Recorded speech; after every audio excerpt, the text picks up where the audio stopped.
বলতেন যে তোমরা যদি সত্যি প্রকৃত আনন্দ চাও তাহলে আমার সঙ্গে তোমাদের কি করতে হবে? হরিনাম কীর্তন করতে হবে। তো সবাই একবার বলুন, হরে কৃষ্ণ হরে কৃষ্ণ কৃষ্ণ কৃষ্ণ হরে হরে হরে রাম হরে রাম রাম রাম হরে হরে হরে কৃষ্ণ কৃষ্ণ কৃষ্ণ হরে হরে হরে রাম রাম রাম হরে হরে। ঠিক এইভাবে এই সুরে, সহজ সুরে প্রভুপাদ কীর্তন করছিলেন।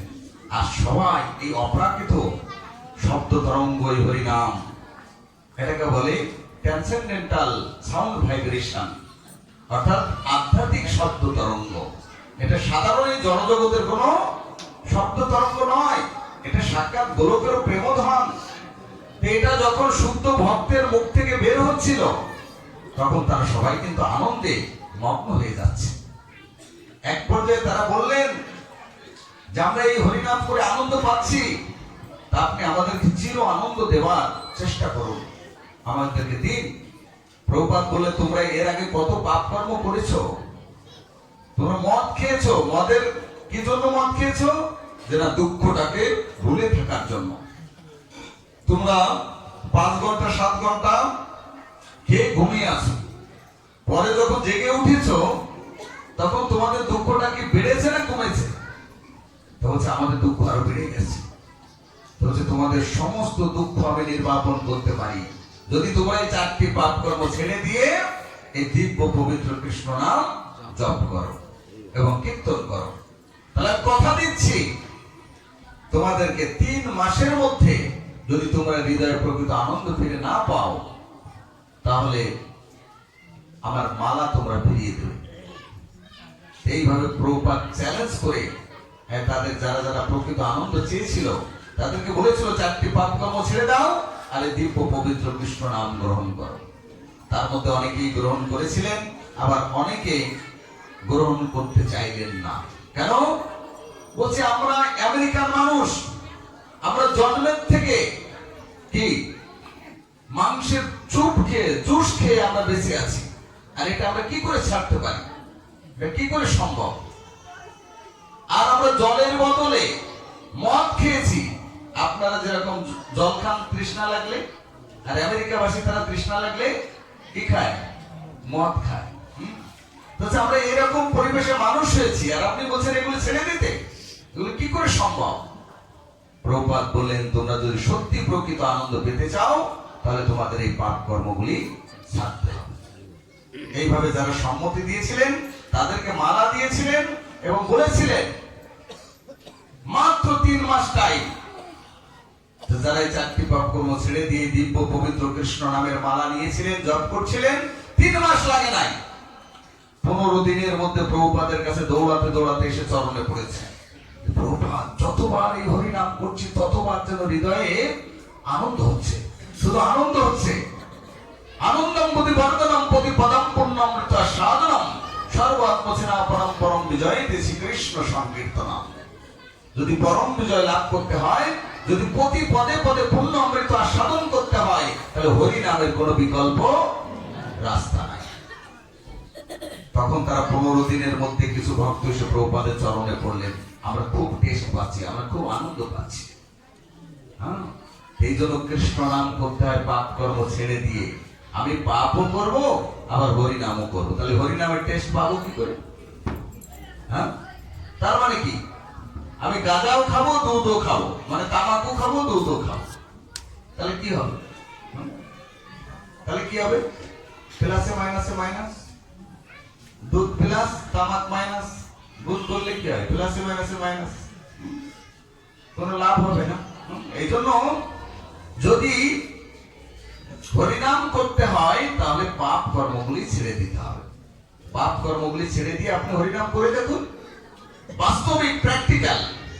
এই 4টি পাপ কর্ম ছেড়ে দিয়ে 1 মাস নিষ্ঠা সহকারে একটু হরিনাম করে দেখুন, প্রতি ডাকে ডাকে ভগবান আপনাকে সাড়া দেবে, প্রতি ডাকে ডাকে।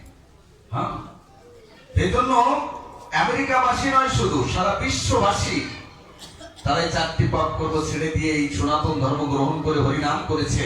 তাই তারা তাদের আনন্দ তারা ধরে রাখতে পারছে না, এত আনন্দ তারা পাচ্ছে। আজ পাঁচশোতে কালকে দেখলেন না যে আমেরিকা থেকে, তারপর ভুবনেশ্বর থেকে, উজ্জয়ন থেকে তারা এসেছে, বিভিন্ন দেশ থেকে, যে তারা এক একজন ইঞ্জিনিয়ার, কিন্তু তারা কত সুন্দর কৃষ্ণ ভাবনায় অংশগ্রহণ করে তারা সেই দিব্য আনন্দ আস্বাদন করছে। আর আমরা বাংলাদেশে জন্মগ্রহণ করেছি, আমরা সনাতন ধর্ম অবলম্বী, কিন্তু আমরা এখনো সেই হরিনামের যে প্রকৃত টেস্ট, প্রকৃত আনন্দ এখনো আস্বাদন করতে পারি। তাই আমেরিকাবাসী নয় শুধু, এরপরে ধীরে ধীরে প্রভুপাদ সারা বিশ্বে 70 বছর বয়সে 14 বার প্রদক্ষিণ করে 108টি রাধা গোবিন্দ মন্দির প্রতিষ্ঠা করেছেন। একটা মন্দির করে চালাতে গেলে কি ঝামেলা, কি যে কষ্টকর ব্যাপার, তা কমিটিরা জানে কি, তাই না? একটা মন্দির চালাতে। আর প্রভুপাদ একই সাথে 70 বছর বয়সে 108টি মন্দির সারা পৃথিবীতে প্রতিষ্ঠা করেছিলেন। সোজা কথা নয়, কিন্তু নহে সামান্য কাজ। এবং সারা পৃথিবীর মানুষকে একত্রিত করে একটি প্ল্যাটফর্মে নিয়ে এসেছেন এবং বিশ্ব ভ্রাতৃত্ববোধ গড়ে তুলেছেন। আমরা একই মায়ের গর্ভে 4টি ভাই এক ঘরে থাকতে পারি না, পারি? পারি বলেন আপনারা, হ্যাঁ কিনা পারি? পারি না। কিন্তু আমাদের ইস্কনে সারা পৃথিবীর থেকে 100 ঘর থেকে, 1000 ঘর থেকে এক একটা সন্তান বেরিয়ে এসেছে। 1000 ঘরের সন্তান একত্রিত হয়ে এক জায়গায় মহা আনন্দে বিশ্ব ভ্রাতৃত্ববোধ গড়ে তুলেছে। এটা কে করতে পেরেছে? কোন জাতিসংঘ? কোন জাতিসংঘ করতে পারে নাই। জাতিসংঘ চেয়েছিল যে সারা বিশ্বের মানুষকে একত্রিত করে একটা বিশ্ব ভ্রাতৃত্ববোধ গড়ে তুলবে, কিন্তু পারে নাই। সেটা ইসকন করে দেখিয়েছে। আজকে দেখুন, এই যে তিনজন এসেছিল কালকে 3 জায়গা থেকে, এরা 3 জায়গা। লাস্টে যে বাংলায় কথা বলেছিল তার বাড়ি ফেনীতে, একজনের বাড়ি ভুবনেশ্বর, আর একজন বাড়ি উজ্জয়ন, একসাথে ঘুরে বেড়াচ্ছে আনন্দ, কোনো জ্ঞান নেই। কেন? একই সূত্রে গাথা, একই কৃষ্ণের সূত্রে গাথা, একই মহামন্ত্রে গাথা, একই লতে তারা চলছে। সুতরাং তাদের মধ্যে কোনো ঝগড়া বিবাদ, মারামারি, কাটাকাটি, কোন রকম মতবিরোধ, মতবাদ কোনো কিছু নেই। আর আমরা একই মায়ের গর্ভে 4টি সন্তান একই ঘরে একই বাড়িতে থাকতে পারি না। দেখুন, ইসকন এমন একটি প্ল্যাটফর্ম তৈরি করেছে যে সারা বিশ্বের মানুষ সেখানে আশ্রয় গ্রহণ করতে পারে, এবং তাই করছে। এক একটা মন্দিরে দেখুন কত জায়গা থেকে কত ভক্তবৃন্দ এসছে, এসে একত্রে সেখানে বাস করছে। মহা আনন্দে তারা নৃত্য কীর্তন করে তারা আনন্দ করছে। এটা কি করে সম্ভব? একমাত্র যদি আমাদের কেন্দ্রবিন্দু থাকে কে? পরমেশ্বর ভগবান শ্রীকৃষ্ণ। তিনি যদি আমাদের মধ্যবিন্দু থাকেন, কেন্দ্রবিন্দু থাকেন, তাহলে আমাদের আর কোনো ঝগড়া বিবাদ, মতবাদ, মতবিরোধ কোনো কিছু থাকার কথা নয়। এইভাবে সারা পৃথিবী জুড়ে ইসকন প্রতিষ্ঠাতা আচার্য ছিল প্রভুপাদ 14 বার প্রদক্ষিণ করে 108টি রাধা গোবিন্দ মন্দির প্রতিষ্ঠা করেছেন। শুধু তাই নয়, প্রত্যেককে একটি পতাকা তলে নিয়ে এসেছেন এবং এই কৃষ্ণ ভাবনামৃত তাদেরকে প্রদান করে তাদের দুঃখ, কষ্ট, জ্বালা, যন্ত্রণা, তাদের হৃদয়ের মধ্যে যত অশান্তি ছিল সব দূরীভূত করে একটা নিত্য আনন্দের পথ নির্দেশ করেছেন। নয় সামান্য কথা। একটা বাস্তব ঘটনা বলতে হয় প্রভুপাদের সঙ্গে। আপনার বেডফোর্ড কোম্পানির নাম শুনেছেন? বেডফোর্ড, ওই ট্রাকের চাকা না, ইঞ্জিন ওখানে লেখা থাকে বেডফোর্ড। এই বেডফোর্ড কোম্পানির মালিক, বর্তমান মালিক যিনি আছেন, তার নাম হচ্ছে আলফ্রেড ফোর্ড। কি নাম? Alfred Ford. তার নাতি, এই নাতি বর্তমান আছেন মালিক এই বেডফোর্ড কোম্পানির ইঞ্জিনের, ট্রাকের সমস্ত ইঞ্জিন, যত বাংলাদেশের ইঞ্জিন দেখবেন সব বেশিরভাগ বেডফোর্ড কোম্পানি। এই আলফ্রেড ফোর্ডের কিন্তু ওই আমেরিকাতে কোনো কিছুর অভাব নেই। 20 জন ধনীর মধ্যে শ্রেষ্ঠতম ধনী। সারা বিশ্বের মধ্যে 20 জনকে ধনী সাব্যস্ত করেছে বিশ্ব রাজসভা। তার মধ্যে আলফ্রেড ফোর্ড একজন। তা উনি কি করলেন যে তার এত টাকা পয়সা করে গাড়ি বাড়ি আমেরিকাতে, তার কোনো কিছুর অভাব নেই, কোনো কিছু না, কি চান সবকিছু তার আছে, কিন্তু একটা বিষয় যে সে হৃদয়ে শান্তি পাচ্ছে না, আনন্দ পাচ্ছে না। এত কিছু থাকার সত্ত্বেও তার হৃদয়ে কোনো আনন্দ নেই। তো উনি চিন্তা করলেন যে আমার এত কিছু দিয়ে কি হবে, আমার তো আমেরিকার শহরে বিশাল বিশাল গাড়ি বাড়ি সব কিছু রয়েছে, এমনকি সে প্রতিদিন অন টাইম ইউজ করে একটা প্রাইভেট কার। একটা প্রাইভেট কার হয়তো ধরুন হয়তো 1 কোটি টাকা দিয়ে কিনেছে বা 5 কোটি টাকা দিয়ে কিনেছে, কিনে একদিন ইউজ করবে, পরের দিন সেটা চালাবে না, পরের দিন নতুন আরেকটা চালাবে। তাহলে তিনি কত বড় ধনী চিন্তা করুন। সেই লোক, বাস্তব ঘটনা কিন্তু, আমি কাহিনী বলছি না, এটা বাস্তব। তো তিনি আমেরিকাতে চিন্তা করলেন আমার এত ধন দৌলত এত টাকা পয়সা করে, কিন্তু আমি হৃদয়ে শান্তি পাচ্ছি না কেন? আমি শান্তি যেহেতু পাচ্ছি না, তাহলে আমি এই জীবন আর রাখবো না। আমি কি করব, নতুন একটা নিউ মডেলের গাড়ি ক্রয় করে নিজে ড্রাইভিং করতে করতে পাহাড়ের উপর দিয়ে ছেড়ে দেব, দিয়ে আত্মহত্যা করে মারা যাব। একবার ডিসিশন ফাইনাল, তিনি মরবেন। কারণ এত কিছু থাকা সত্ত্বেও হৃদয়ে যেন জ্বলছে। কি আমাদের এরকম জ্বলে না? বহু কিছু আছে আমাদের, কিন্তু তারপরেও যেন কি একটা অভাব হৃদয়ে সব সময়, কি যেন একটা আগুন সবসময় জ্বলে, অশান্তির আগুন। কেন? ওই যে সংসার বিষানলে দিবানিশি হিয়া জ্বলে, জোড়াইতে না কই রূপা। আলফ্রেডের পরে হৃদয়েও কিন্তু ওইভাবে আগুন জ্বলছিল। চিন্তা করলো যে আত্মহত্যা করাই শ্রেয়। তারপরের দিন একটা নিউ মডেলের গাড়ি কিনলেন, কিনে নিজে ড্রাইভিং করছেন, চালাচ্ছেন পাহাড়ি পথে। চালাতে চালাতে হঠাৎ চিন্তা করলেন মরবই তো, একটু রেডিওটা ছেড়ে দিই, রেডিও ছেড়ে দিয়ে গান শুনতে শুনতে মরি। আলফ্রেড ফুড কি করলেন, রেডিও সেন্টারটা ছেড়ে দিলেন। ভগবানের কি অপর করুণা দেখুন, যে রেডিও সেন্টারটা ছেড়েছে সেই রেডিও সেন্টার থেকে ইসকন প্রতিষ্ঠাতা আচার্য ছিল প্রভুপাদ তখন গীতার উপরে ক্লাস দিচ্ছেন। তখন উনি রেডিওতে চান্স পেয়েছেন প্রভুপাদ কিছু কৃষ্ণ কথা বলার জন্য গীতার উপরে। ঠিক যে সেন্টারটা ছেড়েছে ওই সেন্টার থেকে প্রভুপাদ গীতার উপরে কৃষ্ণ কথা বলছেন, যে এই দুর্লভ মনুষ্য জীবনের উদ্দেশ্য কি, প্রকৃত আনন্দ কিভাবে লাভ করা যাবে, কিভাবে এই দুর্লভ মনুষ্য জীবনকে সফল করা যাবে, আমাদের জীবনের প্রকৃত লক্ষ্য কি, এই বিষয়ে তিনি যখন আলোকপাত করছিলেন তখন ওই যে শুদ্ধ ভক্তের শ্রীমুখ থেকে হরিকথা রেডিওর ভিতর দিয়ে বলছে কি, কানেরও ভিতর দিয়া মরমে পশিল গিয়া। কানের ভিতর দিয়ে ওই শুদ্ধ বীর্যবন্ত হরিকথা যখন তার হৃদয়কে স্পর্শ করেছে আলফ্রেড ফুডের, আরে এই দুর্লভ মনুষ্য জীবনের প্রকৃত উদ্দেশ্য আছে, প্রকৃত শান্তি পাওয়া যায়। না না, আমি করবো না, আমি এই সাধু বাবার কাছে যাব। যে এই কথাগুলি বলছে আমাকে তার কাছে যেতে হবে। তিনি কিন্তু মনার সমস্ত প্ল্যান প্রোগ্রাম তার ফাইনাল ছিল, কিন্তু রেডিওটা ছাড়ার কারণে শুদ্ধ ভক্তের শ্রীমুখ থেকে যখন এই গীতার ভাষ্য তিনি শ্রবণ করলেন, সাথে সাথে তার হৃদয় কিন্তু চেঞ্জ হয়ে গেছে, পরিবর্তন হয়ে গেছে। বলছে আমাকে রেডিও স্টেশনে যেতে হবে। সাথে সাথে গাড়ির স্টিয়ারিং ঘুরিয়ে তিনি চলে গেলেন রেডিও স্টেশনে। প্রভুপাদ ঠিক সেই সময় রেডিওতে কৃষ্ণ কথা বলে বের হচ্ছিলেন। এমত অবস্থায় দূর থেকে এই বৃদ্ধকায় ব্যক্তিকে দর্শন করে আলফ্রেড ফুড মুক্ত হয়েছিলেন।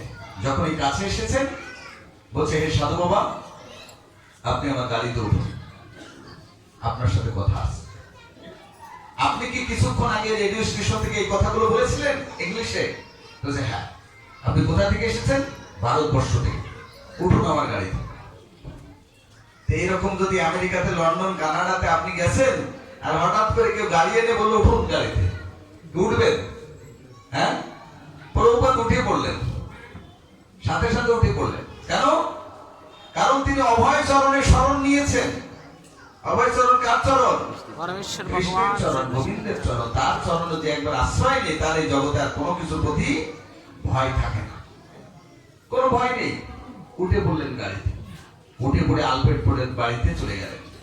বাড়িতে চলে গিয়ে প্রভুপাদের সাথে প্রায় 6 ঘন্টা ধরে এই কৃষ্ণ কথা আলোচনা হয়েছে যে সে কিভাবে এই দুর্লভ মনুষ্য জীবনকে সফল করতে পারে।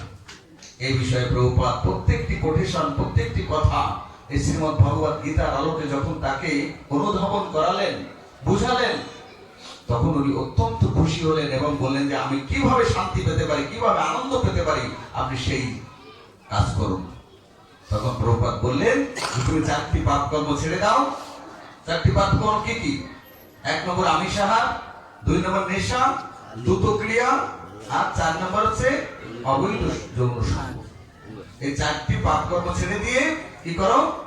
হরি নাম জপ করো আর একাদশী ব্রত করো। একাদশী ব্রত আর এই 4টি পাপ কর্ম ছেড়ে দিয়ে হরি নাম করো। যদি তুমি আনন্দ না পাও, চ্যালেঞ্জ যে তোমার আমার মালা তুমি আবার আমাকে ফিরিয়ে দিয়ে যাবে। 1 মাস টাইম। এই আলপেট ফোড়ের 1 মাস লাগে নাই, 15 দিনের দিন এসে প্রভুপাদকে বলছে যে এই হরিনাম করে আমি দিব্য আনন্দ পাচ্ছি, আপনি কৃপা করে আমাকে দীক্ষা দিন। প্রভুপাদ বলে দীক্ষা এত তাড়াতাড়ি নয়, 1 বছর ওয়েট করতে হবে, 1 বছর প্র্যাকটিস করো, হরিনাম জপ করো, 4টি পাপ কর্ম তো ছেড়ে দিয়েছো, এখন একাদশী প্রসাদ গ্রন্থ আদি অধ্যয়ন করো, করার পরে 1 বছর পর আমি তোমাকে পরীক্ষা নিয়ে তারপর তোমাকে বীজ মন্ত্র দীক্ষা প্রদান করবো, তার আগে নয়। এইভাবে আলফ্রেড ফোর্ডকে তিনি আর 1 বছর দেরি করার নাই, 6 মাস পরে তার ভক্তি দেখে, তার সমস্ত হৃদয়ের সেই আকুলতা এবং সে আনন্দ আস্বাদন করে প্রভুপাদ 6 মাসের মধ্যে আলফ্রেড ফোর্ডকে দীক্ষা দিলেন। সে আলফ্রেড ফোর্ডের নাম হয়েছে এখন অম্বরীশ দাস। কি নাম হয়েছে? অম্বরীশ দাস। যিনি ছিলেন আলফ্রেড ফোর্ড, সেখান থেকে তার নাম হয়েছে এখন অম্বরীশ দাস। এখন আমাদের মায়াপুরে একটা মন্দির হচ্ছে, কেউ জানেন? একটা মন্দির হচ্ছে বিশাল অদ্ভুত মন্দির, যেটা সারা বিশ্বে নাই। 1000 কোটি টাকা 1000 কোটি টাকা বাজেট ছিল, তা সেটা কুলাচ্ছে না এখন 1500 কোটি টাকা 1500 কোটি টাকায় চলে গেছে, কিন্তু তারপরেও এখন সম্পন্ন হচ্ছে না। এইভাবে আলফ্রেড ফোর্ড, অম্বরীশ দাস, তিনি বললেন যে আমি এই অদ্ভুত মন্দির আমি একা করে দিতে পারি। জিবিসি কে বললেন, ইসকন জিবিসি কে, যে আমাকে দায়িত্ব দিন, আমি একা করে দেবো এই মন্দির, 2000 কোটি টাকা লাগুক আর যত টাকা লাগুক আমি করে দেবো। জিবিসি বললেন না, আপনি অর্ধেক দিন, যদি 1500 কোটি টাকা খরচ হয় আপনি 750 কোটি টাকা দিন, যদি 1000 কোটি টাকা খরচ হয় আপনি 500 কোটি টাকা দিন। উনি বললেন যে আমি পুরোটা দিতে চাই। জিবিসি বললেন না, পুরোটা দিলে তো এটা আপনার মন্দির হয়ে যাবে, হ্যাঁ, কিন্তু ইসকনের মন্দির মানে সারা জগতের মানুষের মন্দির, আমরা চাই এটা সমস্ত ভক্তদের মন্দির হোক, তাই আপনি অর্ধেক দিন আর আমরা অর্ধেক সারা বিশ্ব থেকে সমস্ত মানুষের কাছ থেকে হাত পেতে ভিক্ষা করে করে এনে এই অদ্ভুত মন্দির তৈরি করব। তাই হচ্ছে, তিনি দিলেন অর্ধেক। তিনি প্রথমে 500 কোটি টাকা দিয়েছিলেন, এখন যেহেতু 1500 কোটি টাকার ইসে চলে গেছে, তার আবার 250 কোটি টাকা তিনি আবার দিয়েছেন। এইভাবে আর বাকি টাকাটা সারা বিশ্ব থেকে ভিক্ষা করে করে আমাদের মায়াপুরে অদ্ভুত মন্দিরটা হচ্ছে। সে অম্বরীশ দাস, সে কিন্তু মরে যায়নি এখনো। আপনারা তার ভাইবা নিতে পারেন, আমি যে কথাগুলো বলেছি। আপনারা যাবেন এই দোল পূর্ণিমায়, গৌর পূর্ণিমায়, এই সামনে ফেব্রুয়ারির 18 তারিখে পরিক্রমা শুরু, মার্চের 3 তারিখে হচ্ছে দোল পূর্ণিমা। সেই সময় যাবেন, আলফ্রেড ফোর্ড, ওই অম্বরীশ দাস আসবেন, ওনার সাথে সাক্ষাৎ কথা বলবেন, যে আপনি কি এই ঘটনা সাক্ষাৎ কথা বলতে পারবেন, এটা বাস্তব। দেখুন, যদি একজন বিশিষ্ট শিল্পপতি আমেরিকা প্রভুপাদের কথায় পরিবর্তন হয়ে নিত্য আনন্দ আস্বাদন করতে পারে, তাহলে আমাদের সম্পদ এই হরিনাম, নাকি বলেন? এই সম্পদ কাদের? আরে এটা আমাদের জন্মগত অধিকার। আমরা সনাতন ধর্মে জন্মগ্রহণ করেছি, তবে অত্যন্ত লজ্জার সাথে বলতে হয় যে আমরা সনাতন ধর্মে জন্মগ্রহণ করেছি, কিন্তু সে চৈতন্য মহাপ্রভুর ভাব আদর্শে আদর্শিত হতে পারি না। আমরা সবাই থিওরিটিক্যাল অনেক এগিয়ে গেছি, কিন্তু প্র্যাকটিক্যালের জায়গায় খুব কম। কিন্তু আমরা যদি বিজ্ঞান নিয়ে পড়ি দেখবেন থিওরিটিক্যালও পাস করতে হয়, আবার কি প্র্যাকটিক্যালও পাস করতে পাস করতে হয়। দুটোতে পাস করলে তাকে পাস করা বলা হয়। তা আমরা থিওরিটিক্যালের মুখের বেলায় আমরা সব জানি, সনাতন ধর্মে সব জানি, কিন্তু প্র্যাকটিক্যালি যদি বলি যে আপনি 4টি পাপ কর্ম ছেড়ে দিন, সেই সময় ইসকন ভালো না। এই কথা কেন বলছি? আর এই কথা ভাগবতের কথা, আমার কথা নয়। ভাগবতে বলছে 4টি পাপ কর্ম ছেড়ে দিয়ে যদি কেউ কৃষ্ণ ভজন করে সে নিত্য আনন্দ আস্বাদন করতে পারবে। এটা ইজি ব্যাপার। এখানে নন্দ মহারাজ বলছেন যে মহান্তের স্বভাবে তাড়িতে পামর, নিজ কার্য নাই যান পরঘর। মহান্তের কোনো নিজের কার্য নেই। প্রভুপাদ আমেরিকাতে গিয়ে যখন গাড়িতে চলছিলেন, আমেরিকার বাসীদের দুঃখ কষ্ট জ্বালা যন্ত্রণা দেখে প্রভুপাদ নিজে অঝরে কেঁদেছিলেন, কাঁদছিলেন, অনবরত কাঁদছিলেন, চোখের জল ছেড়ে দিয়ে। তখন শিষ্যরা বলছে, প্রভুপাদ আপনি কাঁদছেন কেন? প্রভুপাদ আরো ফুপিয়ে ফুপিয়ে কাঁদছে। পরে বলেন, গাড়ি ঘোরাও, ঘরে নিয়ে চলো। গাড়ি ঘুরিয়ে ঘরে এনে দরজা বন্ধ করে কান্না করছে। এক পর্যায়ে যখন কান্না থামলেন, তখন শিষ্যরা গিয়ে বলছেন, আমাদের কি অপরাধ, আপনি কেন এরকম করে আজকে কাঁদছেন? তখন প্রভুপাদ বললেন যে দেখো, এই যে আমেরিকাবাসী যারা আছে এরা সবাই আমাদের পরম পুরুষোত্তম ভগবান শ্রীকৃষ্ণের অমৃতস্ব সন্তান, কিন্তু তারা জানে না যে তাদের প্রভুকে তারা জানে না। তারা অজ্ঞানতার অন্ধকারে মায়ার কোলে পতিত হয়ে দুঃখ কষ্ট জ্বালা যন্ত্রণা ভোগ করছে। আমি জানি না আমি কবে তাদের কাছে গিয়ে এই কৃষ্ণ নাম দিতে পারবো আর তাদেরকে কৃষ্ণের চরণে সমর্পিত করতে পারবো, সেই দিন আমার কবে হবে। তারপরে দুঃখ দেখে প্রভুপাদ কাঁদবেন। এই হচ্ছে মহাত্মা। মহাত্মা হচ্ছে পর দুঃখে দুঃখী, পরের দুঃখ দেখলে কান্না করেন। আর এই জগতের মানুষ পরের দুঃখ দেখলে হাসে। এই হচ্ছে পার্থক্য মহাত্মা দুরাত্মার মধ্যে, বুঝলেন? পরের দুঃখ দেখলে হাসে, আর পরের সুখ দেখলে কাঁদে। আর মহাত্মাগণ পরের সুখ দেখলে হাসেন, বাহ ভালো ভালো, তুমি আরো বেশি করে সুন্দর করে কৃষ্ণ ভজন করো, আনন্দে থাকো। মহাত্মা মহাত্মা কখনো ছিল ছাপ্পড় মেরে হওয়া যায় না। বর্তমান জগতে অনেকে ছিল ছাপ্পড় মেরে মহাত্মা হচ্ছে। বাজারে কিনতে পাওয়া যায় সিল কিনতে পাওয়া যায় না? একটা কিনে নিয়ে ওখানে লিখে দিলাম মহাত্মা অমুক, দিয়ে গার উপরে দিলাম একটা ছাপ, হয়ে গেল মহাত্মা। এত সহজ? মহাত্মা মানে পর দুঃখে দুঃখী, পর সুখে সুখী, এবং তাকে কৃষ্ণ ভাবনায় ভাবিত করে যিনি কৃষ্ণের চরণে নিয়ে আসেন, বলছে তিনি হচ্ছেন মহাত্মা। কারণ মহাপ্রভু বলেছেন, আচার করে কেউ না করে প্রচার, প্রচার করে কেউ না করে আচার, আচার প্রচার একই দুই কার্য, তুমি জগতের গুরু, তুমি জগতের আর্য।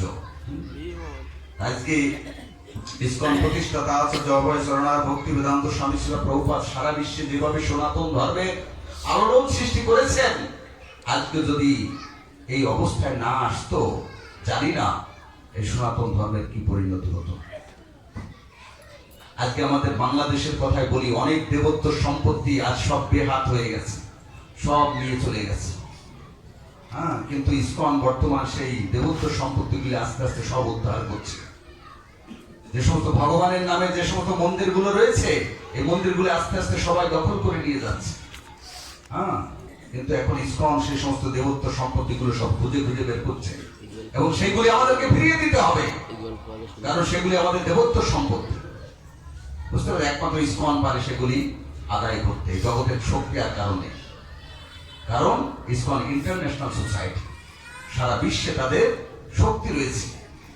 208টির অধিক দেশে মন্দির স্থাপন হয়েছে বর্তমান, এবং সারা বিশ্বের মানুষ, আপনারা পাশ্চাত্য বিদেশে না গেলে বুঝতে পারবেন না যে কৃষ্ণ ভাবনা ইসকন কি করছে সারা বিশ্বে। এটা বাংলাদেশে থেকে বুঝতে পারবেন না। আমি যখন সিঙ্গাপুরে গিয়েছিলাম, মালয়েশিয়াতে গিয়েছিলাম, ইন্দোনেশিয়াতে গিয়েছিলাম, থাইল্যান্ডে গিয়েছিলাম, তারপর নেপাল, ভুটান, বার্মা এবং বাংলাদেশ, ভারত সব জায়গায় ঘুরে দেখেছি যে পাশ্চাত্য দেশের মানুষ কতটা অসহায়, তারা বিশাল অসহায়, তারা তাদের মনের কথা কারোর কাছে খুলে বলতে পারে না, এবং তাদের দুঃখের কথা আরেকজনকে জানাতে পারে না। যখন একটু ধর্মের আনন্দ পায় তারা সাথে সাথে সেটাকে গ্রহণ করে। হ্যাঁ, এইভাবে দেখবেন যে আমাদের বাংলাদেশি ভক্তরা অনেক সিঙ্গাপুরে প্রায় আপনার 20,000-এরও বেশি বাংলাদেশি সিঙ্গাপুরে আছে। আমরা যখন রথযাত্রা করেছিলাম সিঙ্গাপুরে, একসাথে প্রায় 5,000-এরও অধিক বাঙালি সে রথযাত্রায় অংশগ্রহণ করেছিল এবং তারা সবাই বলেছিল যে আমরা বাংলাদেশে থাকলে হয়তো এরকম কৃষ্ণ ভক্ত হতে পারতাম না, কিন্তু আমরা সিঙ্গাপুরে এসে সেই কৃষ্ণ ভক্ত সঙ্গ পেয়ে আমরা কৃষ্ণ ভক্ত হয়ে গেছি। হ্যাঁ, যেটা বাংলাদেশে থাকলে তারা হতে পারত না। এরকম পাশ্চাত্যের বিভিন্ন জায়গায় এইভাবে বিশাল আকারে পাশ্চাত্য দেশে কৃষ্ণ ভাবনামৃত প্রচার হয়েছে। শুধু ভক্তবৃন্দ, আজকে ইসকন প্রতিষ্ঠাতা আচার্য শ্রীল প্রভুপাদের তিরোভাব তিথি একটু স্মরণ দিবস, যে তিনি আমাদের সনাতন ধর্মের জন্য যে আলোড়ন সৃষ্টি করে গেছেন সারা পৃথিবীব্যাপী অবিস্মরণীয়। তাই আমরা তার এই তিরোভাব তিথিতে তাকে স্মরণ করছি, তিনি যেন আমাদের উপরে কৃপা বাড়ি বর্ষণ করেন এবং আমরা কৃষ্ণ ভক্তিতে এগিয়ে যেতে পারি এবং সেই পরম পুরুষোত্তম ভগবান শ্রীকৃষ্ণের চরণারবিন্দে আশ্রয় গ্রহণ করতে পারি। আজ আমরা সবাই কিন্তু যখনই বলা হয় জীব হত্যা বন্ধ করুন, জীব হিংসা বন্ধ করুন, সাথে সাথে আমাদের টনক নড়ে যায়, এটা সম্ভব নয়। কিন্তু দেখুন, ভাগবতে উল্লেখ করা হয়েছে একজন ব্যাদ কি করেন, সবসময় জীবকে হত্যা করেন। আর এই যে ব্যাদটি ছিল, এই ব্যাদ কি করত, একটা পাখিকে আত্মারা করে রাখত। আর যখন ওই পাখিটা আত্মারা থাকতো তখন কি করতো, আত্মার অবস্থায় কি করে পাখিরা ছটফট করে ছটফট করে, তখন ওই ব্যাদের খুব আনন্দ হয়, পাখিটা লাফাচ্ছে, তখন সেই সাথে সাথে আনন্দ করে। এইরকম পজিশনের ব্যক্তি ছিল এই ব্যাদ। একবার যখন একটা পাখিকে তীর মেরেছে, অর্ধেক অবস্থায় রেখে দিয়েছে, পুরো অবস্থায় মারে নাই, ওই অবস্থায় নারদ মুনি যাচ্ছিলেন ওই বনের ভিতর দিয়ে। হঠাৎ করে নারদ মুনি দেখছে যে গভীর বনের মধ্যে কেউ নেই, অথচ পাখিটা অর্ধমৃত অবস্থায় ছটফট করছে। দেখে তিনি হাতে করে তোলে তুলে নিলেন, এই কাজটি কে করছে।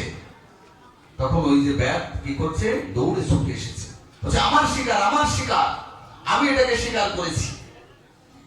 নারদ মুনি বলেন, হে ব্যাদ, তুমি শিকার করেছো ভালো, তাকে একেবারে মেরে দাও, তুমি অর্ধেক মেরে কেন এরকম তাকে কষ্ট দিচ্ছ।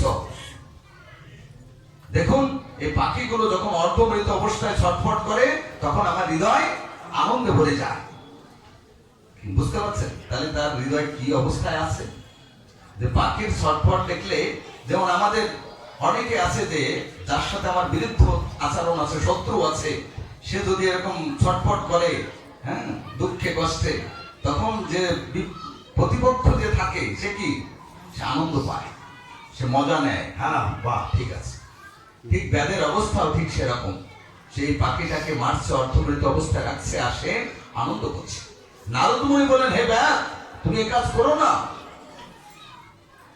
তুমি পাখিটাকে পুরো মেরে দাও, তুমি এরকম করছো কেন। বলছে না, আমার এটাতে খুব আনন্দ হয়। তুমি যে জীব হত্যা করছো, এই জীব হত্যার কি পরিণতি তুমি জানো। প্রত্যেকটা জীবকে তুমি মারছো, আর প্রত্যেকটা জীব তোমার জন্য অপেক্ষা করছে যে তুমি কখন আসবে, তখন তারা তোমাকে মেরে দেবে, তুমি জানো।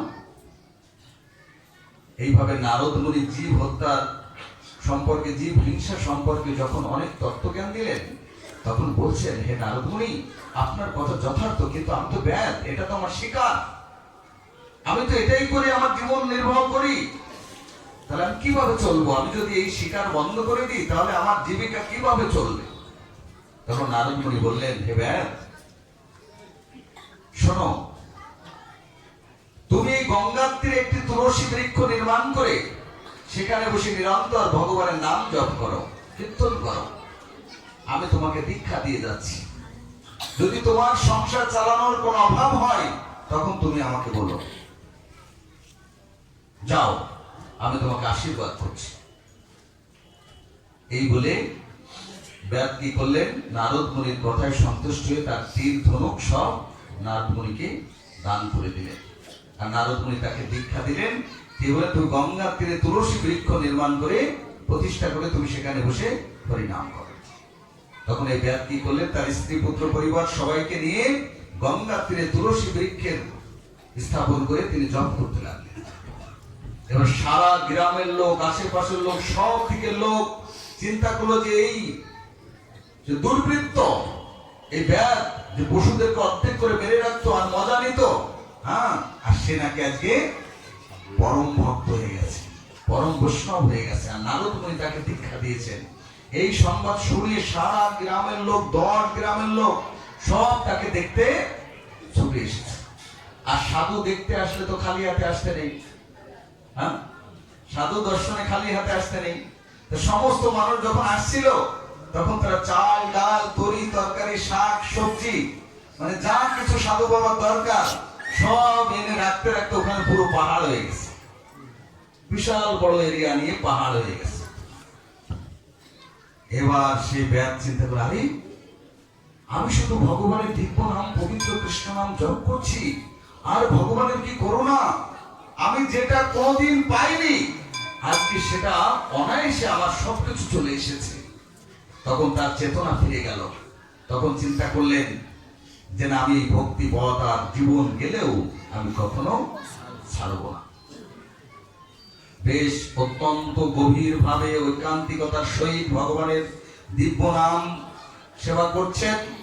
হঠাৎ করে অনেক দিন পরে এবার নারদ মুনি এবং অঙ্গিরা ঋষি দুইজনে মিলে ওই বনের মধ্যে চলছিলেন।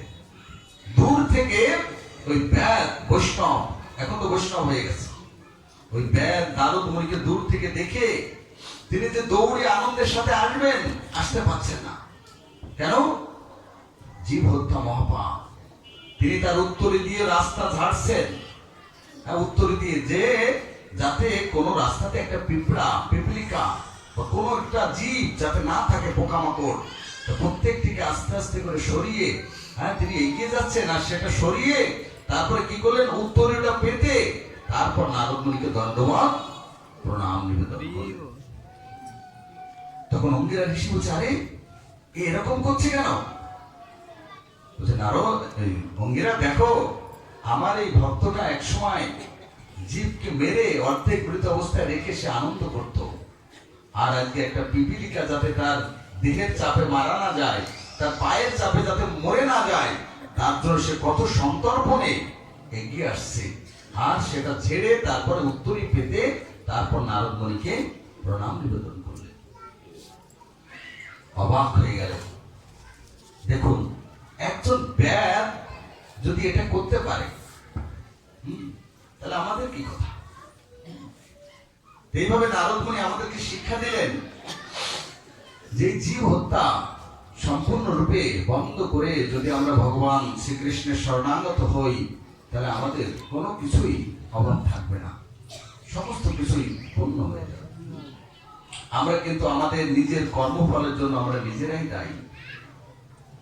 আমাদের কর্মফল আর কেউ নেবে? কেউ নেবে? আপনার প্রিয়জন, আত্মীয় স্বজন, স্ত্রী, পুত্র, পরিবার নেবে? নেবে না।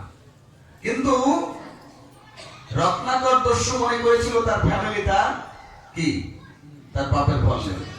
সে যে দস্যুগিরি করে টাকা ইনকাম করে পরিবার ভরণ পোষণ চালাতো, তা সে কি মনে করেছিল, হ্যাঁ, আমার ভাগ নেবে। এইভাবে দস্যুগিরি করতে করতে হঠাৎ ওই রাস্তা দিয়ে নারদ মুনি আসছেন। নারদ মুনি ছাড়া উদ্ধার করবে কারা? নারদ মুনি হচ্ছে সবচেয়ে বড় প্রচারক।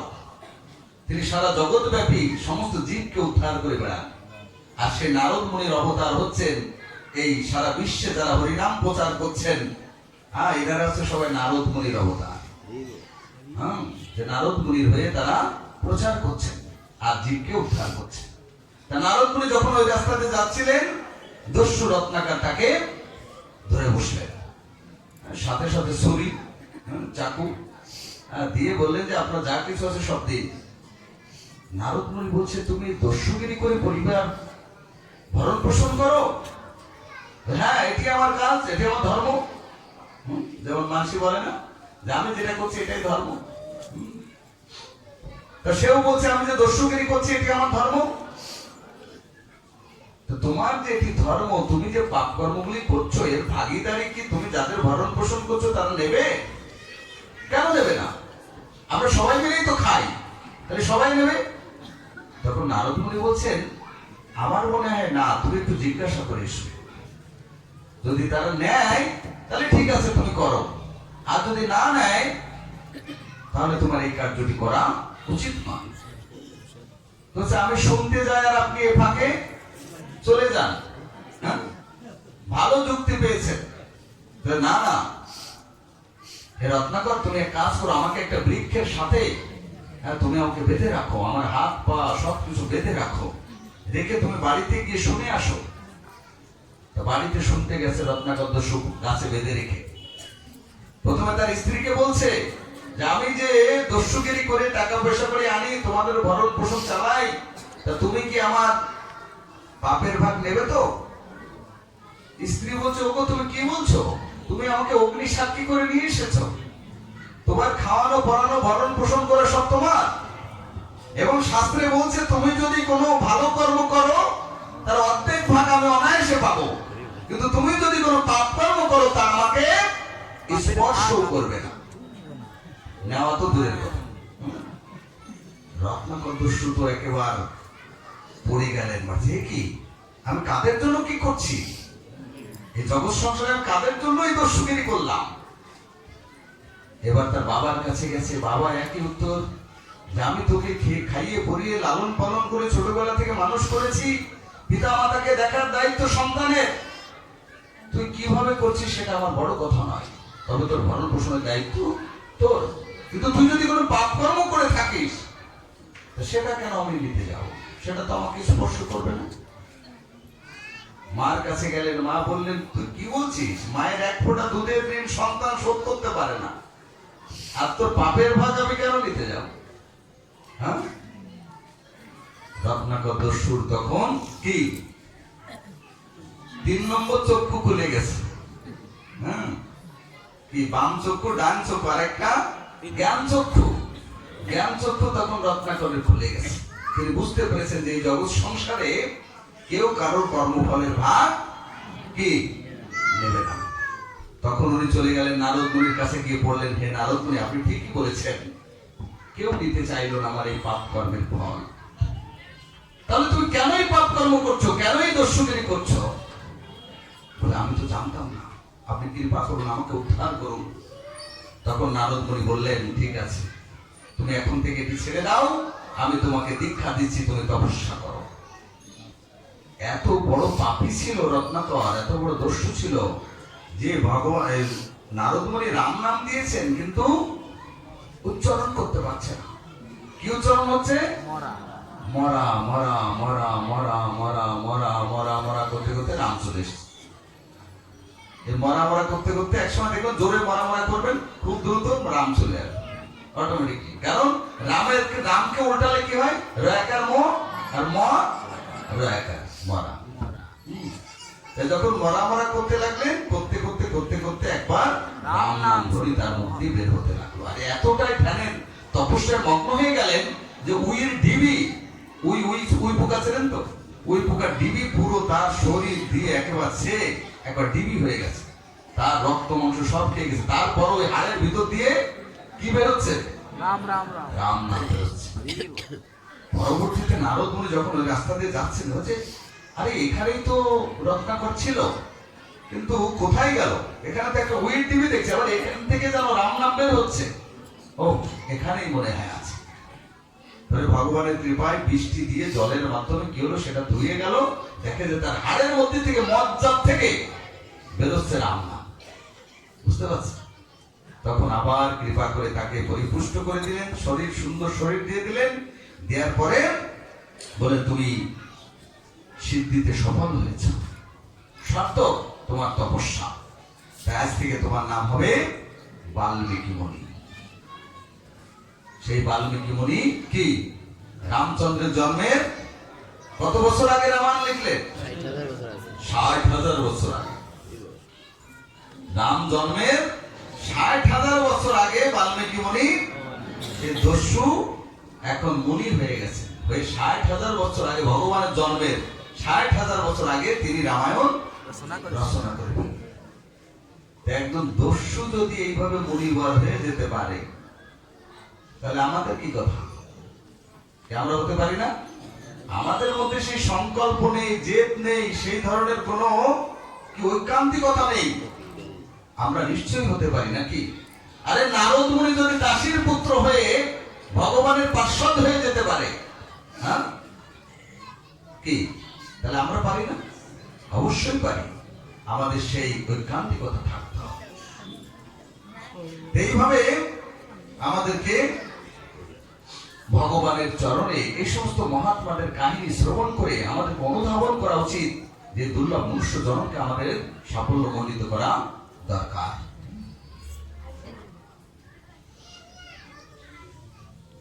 তো যাই হোক, এইভাবে আমাদের দুর্লভ মনুষ্য জীবনকে আমরা মহাত্মাদের চরণে সমর্পণ করে উৎসর্গ করতে পারি এবং তাদের কৃপাতেই, শুদ্ধ ভক্তের কৃপাতেই, কারণ মহান্তের কৃপা বিনা কখনো এই দুর্লভ মনুষ্য জীবন সার্থক হয়। শুদ্ধ ভক্তের কৃপা দরকার। এখানে নন্দ মহারাজ বলেছেন কি গর্গমণিকে, বলছেন প্রভু মহাত্মা মহাজন, হ্যাঁ, কারণ আপনি কৃপা করে আমার ঘরে এসেছেন, আমি অত্যন্ত কৃতার্থ, বলুন আমি এখন আপনার কি সেবা করতে পারি। গর্গমণি বললেন যে আমি আপনার এখানে এসেছি, আমাকে বসুদেব, মথুরা থেকে আমি যাদব বংশীয় ব্রাহ্মণ, আমি নাম সংস্করণ করার জন্য আপনার গৃহে পদার্পণ করেছি। ছোট বালক কৃষ্ণ এবং বলরাম জন্ম নিয়েছেন এবং নামকরণের অনুষ্ঠান করতে হয়। তখন বসুদেব মথুরা থেকে পাঠিয়েছেন যে কৃষ্ণ এবং বলরামের কি নাম হবে। তখন তো নাম রাখা হয়নি, এক একজন এক এক, কেউ বলছে গোপাল, কেউ বলছে এক একজন এক এক নাম বলছে। গর্গমণি কি করলেন, তিনি অত্যন্ত মহাত্মা ছিলেন এবং তিনি ধ্যান করে তিনি সবকিছু জানতে পারতেন। তো ধ্যানেতে জানলেন যে গর্গমণি, তার আগে বললেন নন্দ মহারাজকে, দেখুন এটা সজোরে সবাইকে জানিয়ে এই নামকরণ অনুষ্ঠান করা যাবে না, কারণ আমি যাদব বংশীয় ব্রাহ্মণ। যদি জানে যে বসুদেব পাঠিয়েছে, তাহলে কংস জেনে যাবে কার সন্তান, বসুদেবের সন্তান। সুতরাং গোপনে কাজ করতে হবে। কিভাবে? তখন নন্দ বাবাকে পরামর্শ দিলেন, আপনার যে গোশালা আছে, বিশাল বড় গোশালা, এই গোশালার মধ্যে সে নামকরণ অনুষ্ঠান করতে হবে। নন্দ মহারাজ বলে তথাস্থ, আপনি মণিবর, আপনি যেটা বলছেন সেটাই হবে। এইভাবে কি করলেন, নন্দ মহারাজের সে গোশালাতে নিয়ে কৃষ্ণ বলরামের নাম সংস্করণ করা হলো। তখন গর্গমণি তিনি নাম রাখলেন যে এই বলরামের বৈশিষ্ট্য দেখে বললেন, এ হচ্ছে সর্ব আনন্দদায়ক, সবাইকে পরিপুষ্ট করবে, আনন্দ দান করবে, তাই এর নাম হচ্ছে রাম। আর এর বল অত্যন্ত বেশি, তাই বলও নামকরণ করা যাবে, তাই একসাথে বলো রাম। এর সংকর্ষণ। আর যশোদানন্দন, ইনি হচ্ছে সমস্ত জীবের হৃদয়কে আকর্ষণ করবেন, সবাইকে, সমস্ত জীবের হৃদয়কে আকর্ষণ ক্ষমতা থাকবে, তাই এর নাম হবে কৃষ্ণ। যে তিনি সমস্ত জীবের হৃদয়কে আকর্ষণ করবেন, তিনি সবার হৃদয়কে চুরি করতে পারবেন। এইভাবে গর্গমণি ভগবানের নাম রাখলেন কৃষ্ণ এবং তার দাদার নাম রাখলেন বলরাম। এইভাবে নামকরণ অনুষ্ঠান শেষ হলো। এ পর্যায়ে নন্দ বাবা মা যশোদা অত্যন্ত স্নেহের সহিত দুই পুত্রকে অত্যন্ত অপরূপ সাজে সজ্জিত করলেন। যত যা কিছু তাদের অঙ্গে লাগানোর দরকার অপরূপ শোভা ধারণ করার জন্য, মণি মাণিক্য হীরা জহরাত স্বর্ণ আদি